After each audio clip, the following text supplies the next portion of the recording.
Amiruddin Razak, ada Bu Aprilia, Asril Kaimuddin, Cinta Lalibun. Ketua kelas berapa orang yang hadir dan berapa orang yang tidak hadir dengan alasannya apa? Yang tidak hadir 4 orang Ibu. Alasannya? 2 sakit, 2 lupa Ibu. Ya. Terima kasih Ketua kelas. Ibu. Siapa yang masih ingat pembelajaran kita minggu kemarin tentang misi dakwah Nabi Muhammad SAW di Mekah? Poin-poinnya? Ibu. Silakan. Prioritas dakwah Nabi Muhammad SAW di Mekah. Permulaan dakwah Nabi, respon masyarakat Mekah terhadap dakwah Nabi, tantangan dan rintangan dakwah Nabi Muhammad SAW di Mekah. Ya, tepuk tangan untuk kami.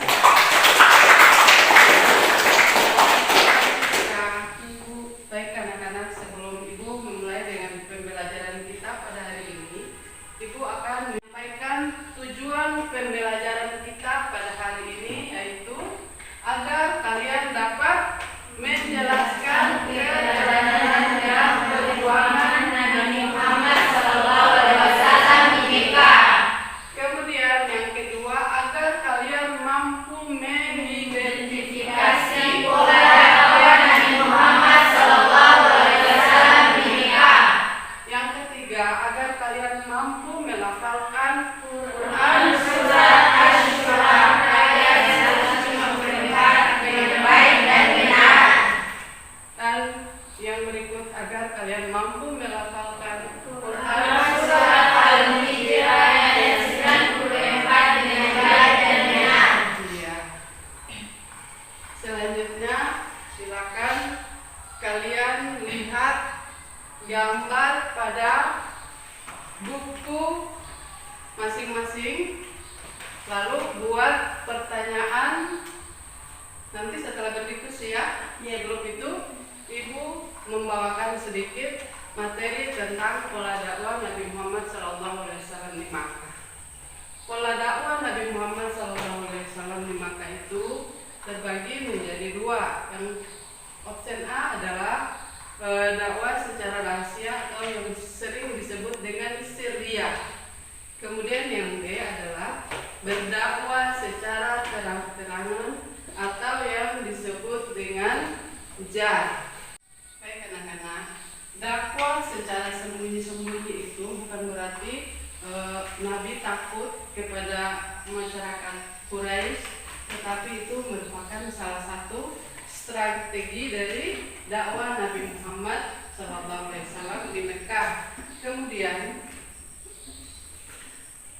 pada saat Nabi Muhammad SAW berdakwah secara rahasia itu, beliau pertama kali berdakwah itu terutama kepada keluarga beliau. Kemudian beliau berdakwah kepada sahabat beliau, setelah itu kepada kerabat-kerabatnya ya. Nah, orang-orang yang pertama masuk Islam pada saat dakwah sembunyi-sembunyi atau dakwah rahasia atau yang disebut juga dengan dakwah sirriyah itu disebut dengan as-sabiqunal awwalun atau orang-orang yang pertama masuk Islam. Nah, orang-orang yang pertama masuk Islam itu diantaranya adalah pertama Sayyidah Khadijah. Sayyidah Khadijah ini adalah istri dari Nabi Muhammad SAW ya. Kemudian Ali bin Abi Thalib. Ali bin Abi Thalib ini adalah sepupu dari Nabi Muhammad. Kemudian yang ketiga adalah Sayyidina Abu Bakar. Sayyidina Abu Bakar ini adalah sahabat Nabi. Kemudian Zaid bin Harisah. Zaid bin Harisah ini dari golongan budak ya, atau hamba sahaya. Dan Utsman bin Affan. Bagaimana? Masih semangat? Masih Bu. Baik, kita lanjut ke option B ya, yaitu dakwah jar atau dakwah secara terang-terangan. Pada saat turun perintah dari Allah Subhanahu wa Ta'ala, yaitu surat Al-Hijr, agar Nabi Muhammad berdakwah secara terang-terangan, maka Nabi Muhammad mengundang Hashim dan beberapa orang dari Bani Al-Muttalib ya, untuk melakukan dakwah kepada kaum Quraisy tentang percaya kepada Allah Subhanahu wa taala ya. Namun kaum Quraisy merasa terganggu dengan dakwah Nabi disebabkan karena mereka takut kehilangan mata pencahariannya. Karena sebagian mata pencaharian dari kaum Quraisy itu adalah menjual patung-patung itu ya. Mereka kan sebelum Islam masuk itu mereka menyembah berhala. Nah, setelah Nabi Muhammad berdakwah secara terang-terangan, maka kaum Quraisy merasa takut, merasa jangan sampai kepercayaan mereka, bisnis mereka terganggu dengan adanya dakwah Nabi itu ya. Karena kalau orang sudah masuk Islam, maka mereka tidak menyembah berhala lagi. Para kaum Quraisy atau orang-orang Quraisy itu mulai untuk menggantikan dakwah Nabi Muhammad SAW itu ya. Cara-cara mereka diantaranya adalah pertama, mereka menjelekkan agama Islam. Kemudian yang kedua, mereka berusaha untuk membunuh Nabi Muhammad SAW. Yang ketiga, mereka menawarkan harta, tahta, dan wanita kepada Nabi dengan tujuan agar Nabi kembali ke agama jahiliyah itu ya, atau yang disebut dengan menyembah berhala tadi. Tetapi Nabi menolak ya. Kemudian mereka menawarkan kepada Nabi untuk bertukar kepercayaan. Artinya begini, mereka tetap menyembah berhala, mereka juga percaya kepada Allah, begitu ya. Itu bertukar. Jadi Nabi boleh menyembah berhala dan beragama Islam lagi. Tetapi Nabi menolak itu dengan berdasarkan Quran surat Al-Kafirun ya. Siapa yang bisa baca surat Al-Kafirun? Ya, silakan. Bismillahirrahmanirrahim. Qul ya ayyuhal kafirun la a'budu ma ta'budun wa la antum 'abiduna ma a'bud wa la ana 'abidun ma 'abadtum wa la antum 'abiduna ma a'bud lakum dinukum waliyadin.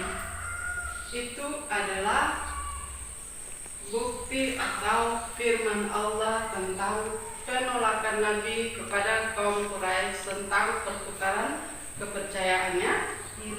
Kemudian Nabi dan sahabat-sahabatnya itu walaupun dibujuk dengan cara apapun untuk menyembah berhala atau kembali ke agama nenek moyangnya, tetapi Nabi Muhammad dan para sahabatnya tidak mau dan tetap menyatakan keimanannya hanya kepada Allah Subhanahu wa taala ya. Baik, anak-anak, demikian adalah ringkasan materi kita pada hari ini. Selanjutnya silakan kelompok 1 maju untuk mempresentasikan materinya ya. Silakan kelompok 1 maju ke depan. Ya, silakan.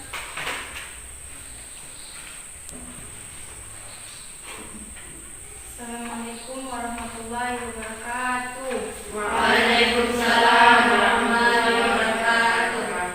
Terima kasih atas kesempatan yang diberikan kepada kami untuk mempresentasikan hasil diskusi kami yang berjudul Pola Dakwah Nabi Muhammad SAW di Mekah. Untuk itu langsung saja saya serahkan kepada pemateri untuk mempresentasikan hasil diskusi kami. Kepada pemateri dipersilahkan. Assalamualaikum warahmatullahi wabarakatuh.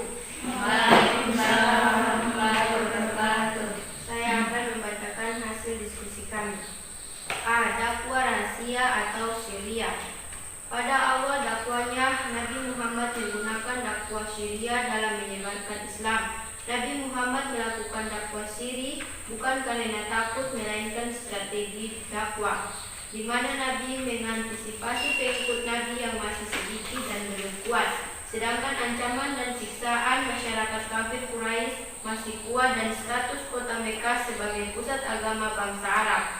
Di sana terdapat para pengabdi Ka'bah dan tiang sandaran bagi berhala dan patung-patung yang dianggap suci oleh seluruh bangsa Arab. Nabi Muhammad SAW melakukan dakwah siri dengan pendekatan personal. Hal ini disebabkan pendekatan personal memiliki keterkaitan batin serta interaksi emosional dan antara pengajar agar mereka meninggalkan Al-Quran dan penyiksaan terhadap para pengikut Nabi. Kafir Quraisy berusaha menawarkan untuk mempertemukan Islam dan Jahiliyah. Mereka akan mengikuti ajaran Nabi tanpa meninggalkan ajaran mereka. Di lain pihak, Nabi Muhammad SAW dan pengikutnya mengikuti tata cara ibadah mereka tanpa meninggalkan ajaran Islam. Nabi Muhammad dengan tegas menolak penawaran mereka. Itulah hasil diskusi kami. Ya.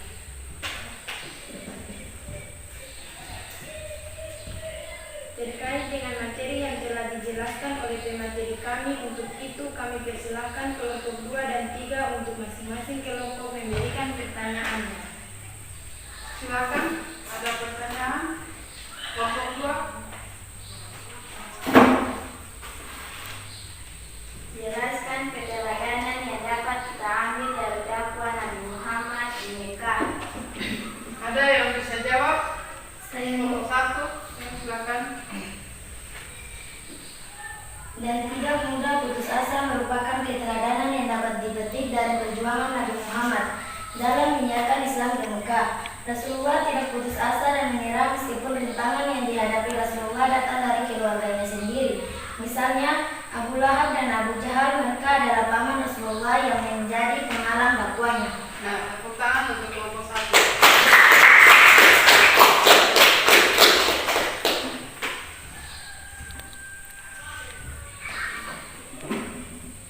apakah masih ada pertanyaan lagi dari kelompok 2 dan 3? Wahyu yang diturunkan kepada Nabi Muhammad agar berdakwah secara terang-terangan dalam surat apa? Lafalkan dengan baik dan benar isi surat tersebut. Silakan, kelompok 1. Surah Al-Hijr ayat 94 berbunyi, Wasda' bima tu'maru wa'rid 'anil musyrikin. Artinya, maka sampaikanlah olehmu secara terang-terangan segala apa yang diperintahkan kepadamu dan berpalinglah dari orang-orang yang musyrik. Terima kasih. Tepuk tangan untuk kelompok 1.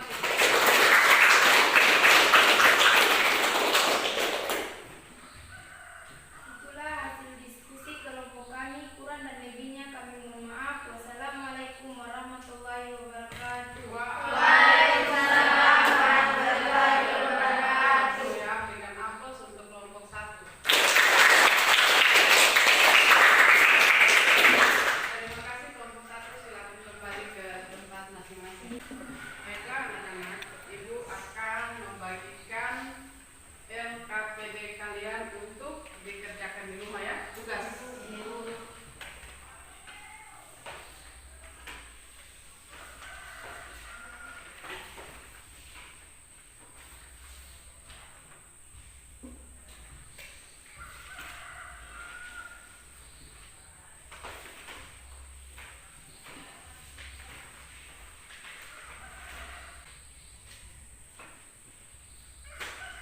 Ya anak-anak, sebelum Ibu mengakhiri pembelajaran, Ibu akan mengingatkan sedikit tentang keteladanan yang kita ambil pada pembelajaran kita hari ini tentang pola dakwah Nabi Muhammad SAW di Mekah. Yang pertama, teladan yang harus kita ambil dari Nabi kita Muhammad SAW adalah pertama harus sabar, kemudian tidak